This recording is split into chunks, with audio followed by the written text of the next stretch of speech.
Hello! I'm super excited to start this course with you, but as always, before we do, we need to see where we're starting and where we're ending up so we have a clear path to succeeding. So let's see what this course will look like for you.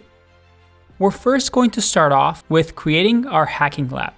Now don't worry, whether you're on Windows, Mac, or Linux, you're going to be able to follow, because what we'll do is use something called a virtual machine to install Kali Linux, which is often used with ethical hacking, onto our machine so that we can simulate and create our hacking environment. Don't worry, all the tools we're going to use is free, and you're going to be able to set up your computer in a way to follow the rest of the course. And you're also going to have a professional setup. We're also going to cover some basics on hacking, some fundamentals and principles that's going to set us up for success later on in the course. Then we have an optional part. For those that really want to get into programming as well and possibly programming some of our projects later on in the course, we're going to teach you Python from scratch, or if you know Python already, as a refresher, so that you can also learn an extra pair of skill set for some harder projects that we have in the course. Then we get into the fun part. And the first step we're going to dive into after we have our hacking lab and some of our programming skills sharp is reconnaissance. Here is where we learn what we call footprinting, or in other words, information gathering. Once we choose our target, our first task is to gain as much information about the target as possible. We're going to talk about IP addresses, about the Whois tool, the WhatWeb stealth scan, finding usernames, building an email scraper tool, and other tools available to us to gather as much information as possible. From there, we go into scanning, and this is where things get real. In this section, we gather information on some of the technical information that we can acquire from a target. For example, if they have open ports, if they have a firewall, what software they're running on these ports, and if they have any outdated operating systems. And don't worry, if you don't know what any of this means, we take you from scratch and you're going to learn it all. Here is where we learn about TCP, UDP, using the powerful Nmap tool, different types of scans that we can do, how to work with firewalls, using decoys and packet fragmentation. And we're also going to build a port scanner project in this section.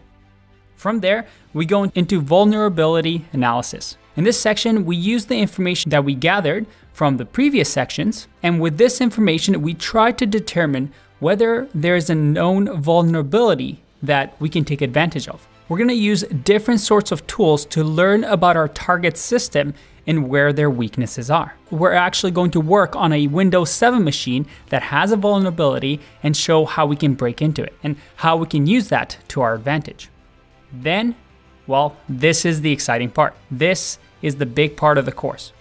This is where we attack and gain access to the target machines. And throughout this session, we'll be covering many different vulnerabilities and different targets. We perform different sorts of attacks on virtual machines and cover a very important tool of an ethical hacker, that is the Metasploit framework. The goal of exploitation is to get on a target machine. So this means we must drop a payload on that target machine so we can use it to navigate through their systems, look through their files, execute anything we want, even delete anything we want without the target knowing anything about it. We'll learn to create our own viruses and Trojans that we can deliver to the target, whether through an email or through a USB. This is a big section, and we're going to dive into the weeds, try out these techniques, and learn how to defend against them. After that, we have what we call the post-exploitation. This, as the name suggests, is what we do after we exploit a target. Since we're on that machine, we can do many things depending on what we want to get out from it. At the end, after we do all the things we wanted by exploiting the target, we want to make sure we cover our tracks by deleting any event logs or deleting any evidence that we were ever on that machine. We're going to learn lots of things here, such as creating persistence on a target machine, and even creating a backdoor in one of our projects. We then get into a very important part that a lot of you might find very, very interesting, and that is website penetration testing. This is a big topic for an ethical hacker, and in this section, we're mainly targeting websites and their bugs and vulnerabilities. These vulnerabilities can be anything from misconfigurations, SQL injections, information disclosures, command ejections, cross-site scripting attacks. And we're also going to code our own and create our own project, a login brute force script, and also a directory discovery tool. Again, in this section, you're going to learn how to use these techniques and therefore defend against them on your own website or a client's website. Then we get into something that you have to know as an ethical hacker. It's the man-in-the-middle attack. This is an attack that is used inside a network, and this allows us to sniff any unencrypted data and see it in plain text. So we could use this technique to see passwords for some websites. And we're going to cover some of the main tools that hackers use when doing a man-in-the-middle attack.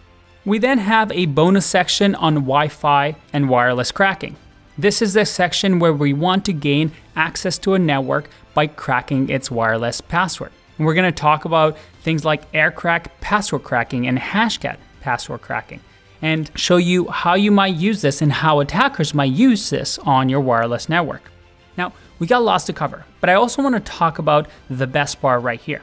Our online private community of over 300,000 students. We have people chatting here every day, helping each other out to finish the course, doing challenges together, and talking about the latest and greatest in technology. This is an optional resource for you to use so you can have back and forth conversation with other students and myself so you feel like you're part of a real classroom. But you know what?